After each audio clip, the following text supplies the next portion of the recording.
Hi, Jodi. Welcome back. It's so good to have you back on the Rock Bottom Wellness podcast. And I wanted to introduce to everybody that you have a new book. I mean, it was published a couple months ago, right? March Um, 16th, yeah. March 16th. So it's called The Essential Oils to Boost the Brain and Heal the Body. Now, don't we all need that? So why don't you talk to us a little bit about what people can find in that book? Yeah, and especially for people who have thyroid issues. So one thing that was fascinating to me, because early on when I started to work with people, I was told everyone is very different.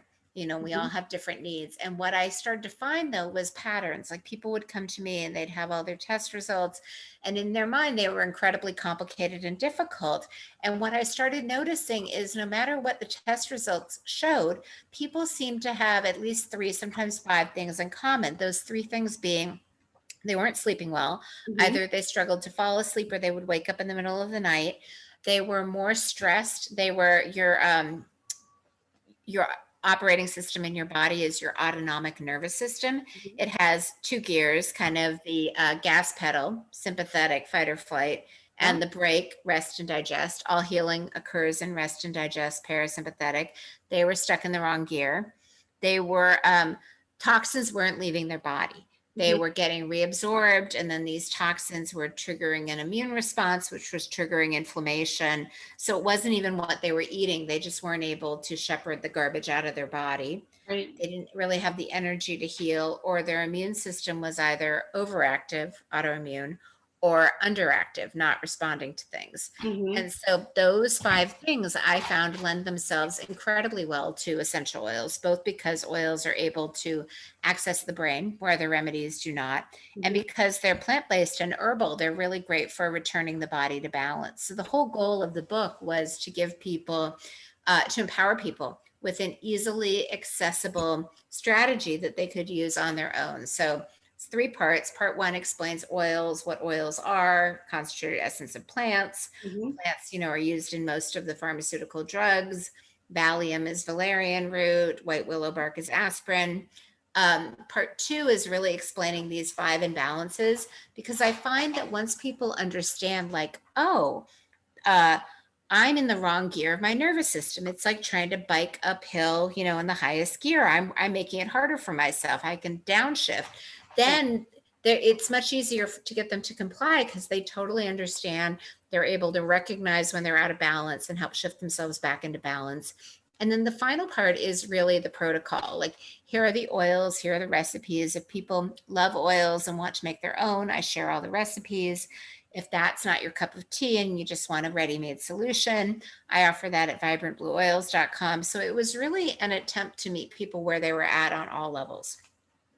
It sounds amazing. It sounds step by step, easy to follow. And I have used your oils. I actually have them on my website, the Vibrant Blue oils, and I love the blends. The synergy of your blends versus individual essential oils, because I think it gets people don't know what to do with it. They get watered down, Mhm. and your names of your oils are pretty specific. You should be able to figure out what if the gallbladder oil helps with the gallbladder. Yeah. It's pretty specific, and so I love what you do with that. So I can't imagine making my own, really. When you say you give some ideas and recipes for that, or you can buy sort of ready made. So I think that's good options for all the people. So this is exciting that you have this. This is your second book too, isn't it? Yeah, the first book was really, how you see people and you wind up saying the same thing over and over. And at a Right. certain point, I just decided to write it down and make it a book because it's much cheaper to give people, an $11 book and say, read this before our next session than to Mhm. charge them my hourly rate for the time it would take to Right. communicate that. Yeah, and you're regurgitating the same things over and over for sure.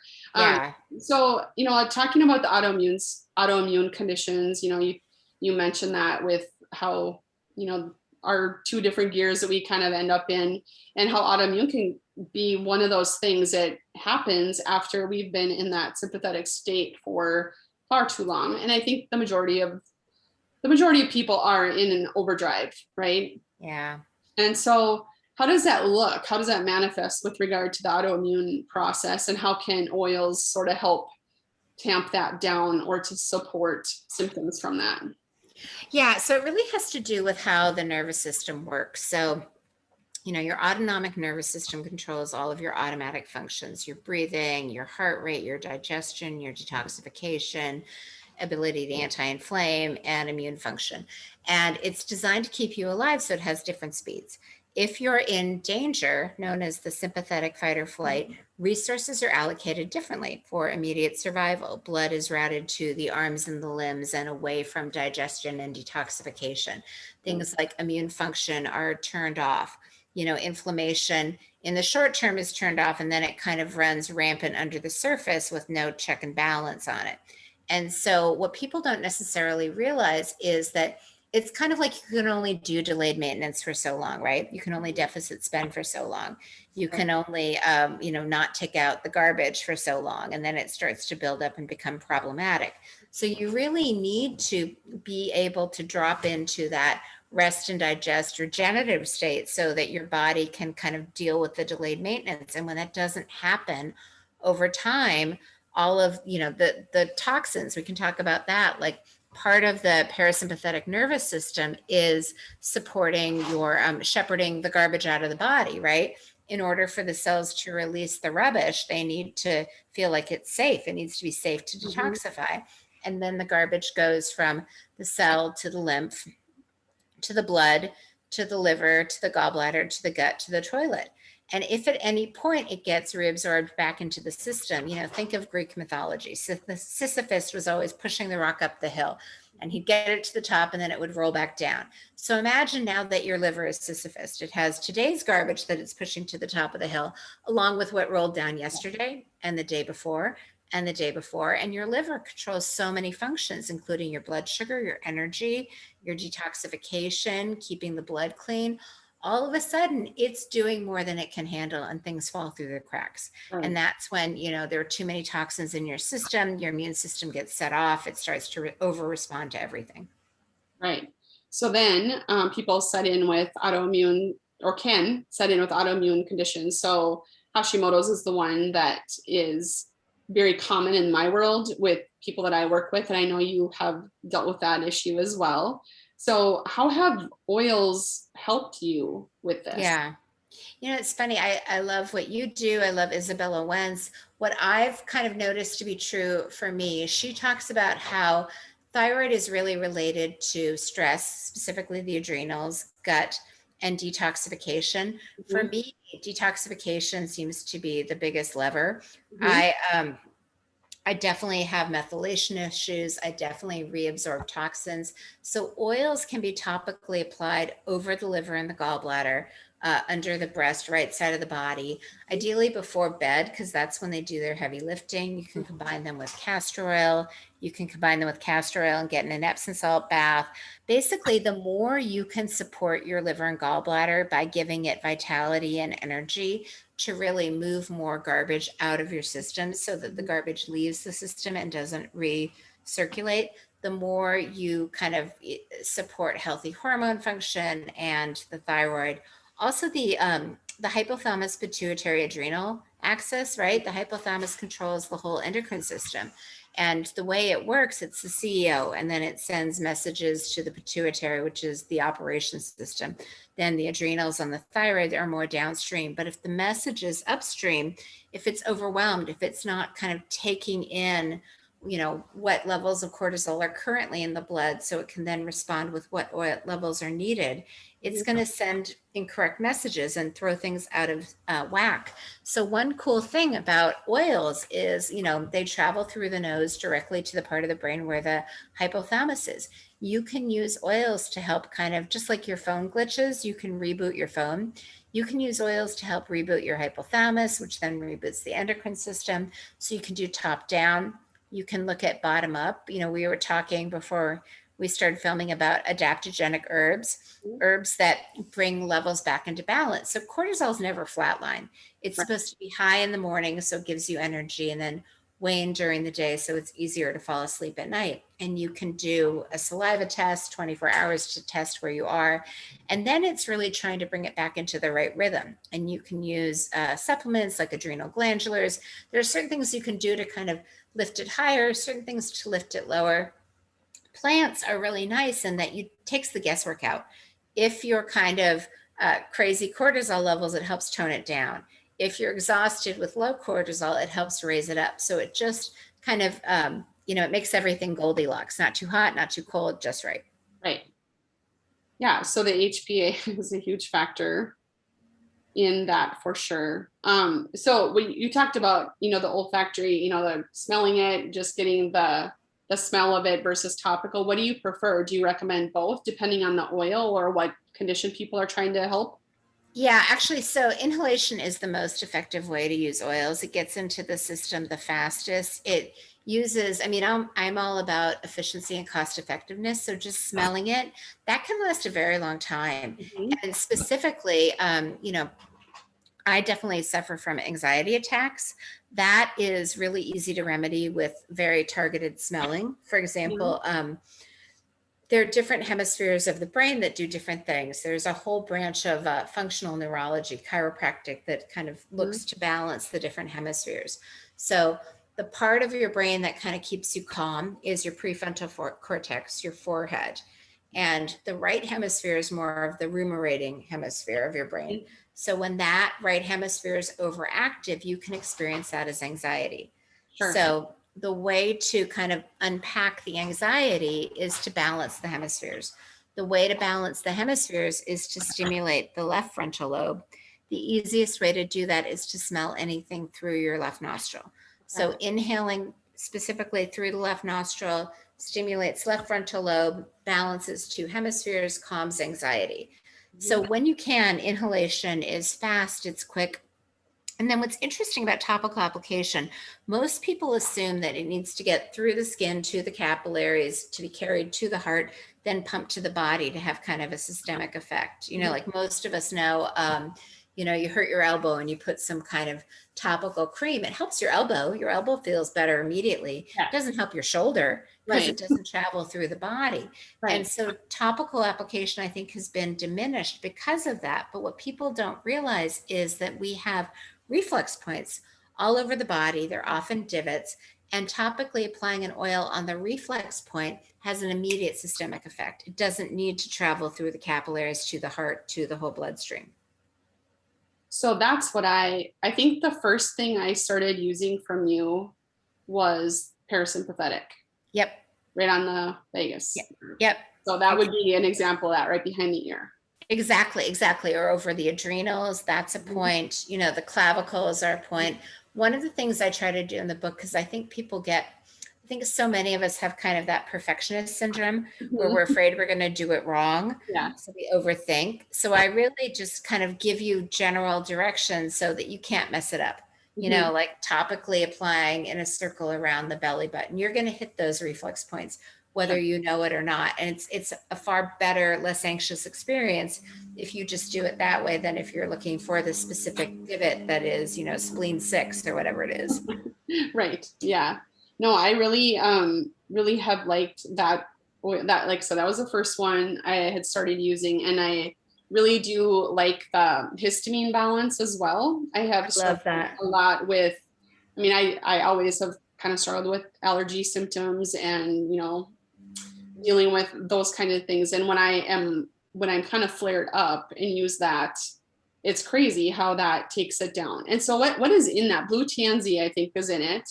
What The else? tansy is kind of the magic bullet. It's a combination of things. There's peppermint. There are all these things, like to your point, when you combine things in a blend, they synergize differently. Mhm. But yeah, that's my favorite one. Not that I've been traveling so much in COVID land, but Mhm. you know, so often hotels are moldy. Yeah. You can just kind of tell, or even rental cars. So that's kind of my go-to. I just put it behind the ears, back of the neck, and Mhm. it just clears up any interaction. It like I feel like it's my security blanket, Yeah. protects me. Yeah, and they're easy to travel with actually too. Yeah. So that's kind of nice. Um, so are there any when people come to you to work with you, are they coming more for like emotional kind of things to deal with, and hopefully essential oils can help with that? Or do they come with some physical things? I mean, we know that they all overlap, but we all have that, we have that one thing that we need to fix. Like, I need to be able to sleep, or I need to be able to get rid of headaches, or I need to, you know, what is probably the most common thing people want to interact with you for? Most people don't realize they're coming for emotional. It's usually physical, and it's usually honestly vanity, like weight. You know, oh, I turned 40 and now I have 10 extra pounds and I'm kind of forgetful. I'll be having a conversation and the word is kind of hiding in the back of my brain and I can't articulate it. Or, you know, I feel more fatigued. Like I just don't have the energy that I'm used to. I need coffee to survive. Around 4 o'clock, I want to take a nap. So those are kind of the primary things that are presenting, but all of those are indicative of inflammation. And inflammation is really what lies at it's the root of the book, but I'm trying to get there different ways. If you're not sleeping, your brain isn't cleaning house, and that causes inflammation. If you're stressed, you have kind of like uncontrolled cortisol levels, which revs up the inflammation. If you know your body isn't eliminating toxins, then the immune system is reacting to that and causing inflammation. So the other five things, you know, energy levels, often thrown off by inflammation. You know, our thyroid is so correlated to inflammation, and then immune modulation. Mm-hmm. So then I'm, like you said, some of the physical things, you mentioned weight loss first, Yeah. Well, you. that's what most people notice, because Right. it's really interesting. We have an incredibly high pain threshold, I think, most of us. Like Yeah. we can manage our fatigue, we can manage our headaches, but if our genes don't fit, we notice. It's like 911 drill. Yeah, exactly. If we have gene issues. So then, and I mean denim gene issues. So so when people come to you and say weight loss, we know that the root cause of that is going to be inflammation from some way, for some reason. Yeah. You know, how do you start with that? Because I know a lot of times people come to me, and they're just like, I just want to lose weight. I don't really care about the other stuff. Sometimes, not all the time. So it's like, I give them what they need, and it will help what they want. You know what I Yeah, mean? exactly. That's exactly what I do. I mean, my first question is always sleep, because I feel like if you're not sleeping, it's really hard to do anything else. So we start with how hard is it to fall asleep? Because there can be four underlying things that are impacting your sleep. And I really get into this in the book. If you're having trouble falling asleep, that's often a combination of high cortisol levels at night that impact your sleep hormone melatonin. If you're having trouble staying asleep, like if you wake up at 1 a.m. and you're wide awake and you could go clean the kitchen, that's often blood sugar related. You know, your blood sugar dips too low, your adrenals release emergency blood sugar, and then you just need to help your pancreas carry that into the cells. If you're waking up around 3 a.m., maybe you use the facilities and then you fall back asleep. That's often detox overload. You know, your liver and your gallbladder are overworked, so they're pushing toxins out through the kidneys, so you need to use the bathroom. And so there are different oils that support different things. So that's kind of the low-hanging fruit, easy first question is, how are you sleeping? Then the second question for me is always trying to assess, usually people are stuck in the wrong gear, meaning that, you know, it's like trying to ride a bike up a hill in high gear. It makes it really hard to pedal. Most people are kind of stuck in sympathetic overdrive, and they really need to shift into parasympathetic. And that can present in a number of ways. It could be that they're constipated. It could be that they have acid reflux or any kind of digestive things. It could be that they have frequent chronic infections, that they grind their teeth, you know, that they're thirsty because their mouth is dry. It could be just looking at them and noticing that when you're sympathetic, your vision changes. It's called selective vision. So your pupils get really big, like black saucers. You know, it's just trying to assess, are you stressed all the time? And how do we kind of shift you into that relaxation state where healing can occur? Okay. Yeah, it's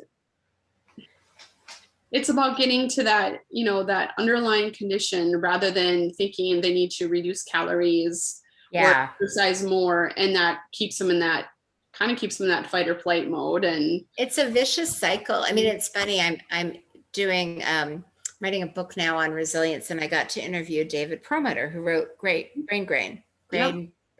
He wrote a book on diet, and he basically said you can never start with diet. He and his son Austin wrote this other book, Brainwash, and his point was, there are three things that you need to help people. You need to go to medical school, you need to assess them, and then they need to do what you suggest. Yeah. And most people can't do what you suggest because when they're overwhelmed, it's too hard. It's too hard to buy new groceries and cook and remember to take your supplements. So you have to kind of step back. He basically said, you never start with diet. You Right. start with sleep. You start with small wins. You start with building that resilience and that pattern. And so even though people think, oh, I'd like to lose weight, and in their mind they know it would be great if I ate less calories or exercised more or ate different calories. Mhm. It's that's not where you start, because you want to set them up for success.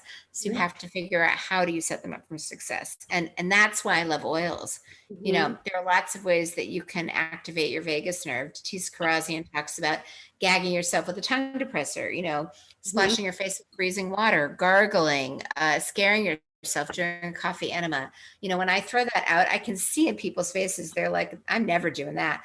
When I say you take your oil, you flip it and you put it here, they're like, I could do that. That you can kind of see, like, that one I could manage. And that's what you really want. I mean, you're a mom, like, trying to cook for my kids. I think I made like 27 different kale recipes before I found one they would eat. And Mhm. it was like that with everything. But putting oils on their body or on their feet, they never pushed back on that. That was easy. That was a low hanging fruit, easy Yeah. win. Yeah, yeah.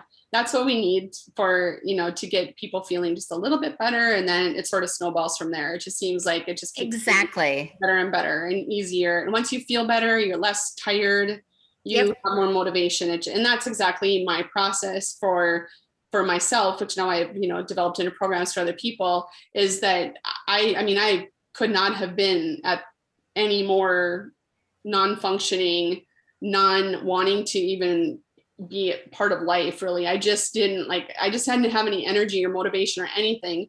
And once I made one small change, and I did start with diet first, because that's kind of what that's always my wheelhouse or whatever, from way back even. And so I did start with diet, and in a week there was a huge difference. And then that set the tone to do more and more and more little bits at a time.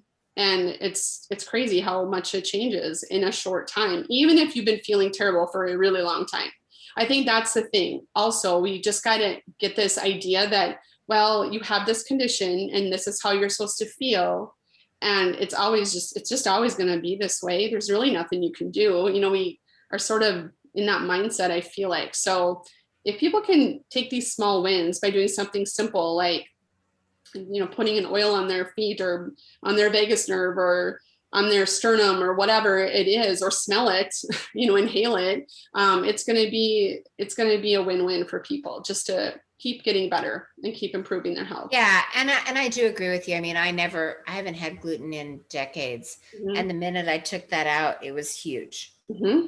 Yeah. And I think usually when people come to, probably both of us, once they're coming to us, they've had it. They're willing to kind of do what it takes to kind of, get feeling better quickly. So, how can people get a hold of you, and what is the best way to access your book? I'll put this all in the show notes, but just wanted to have you tell us that. So the book is available everywhere books are sold, Barnes and Noble, Amazon, Target, local bookseller.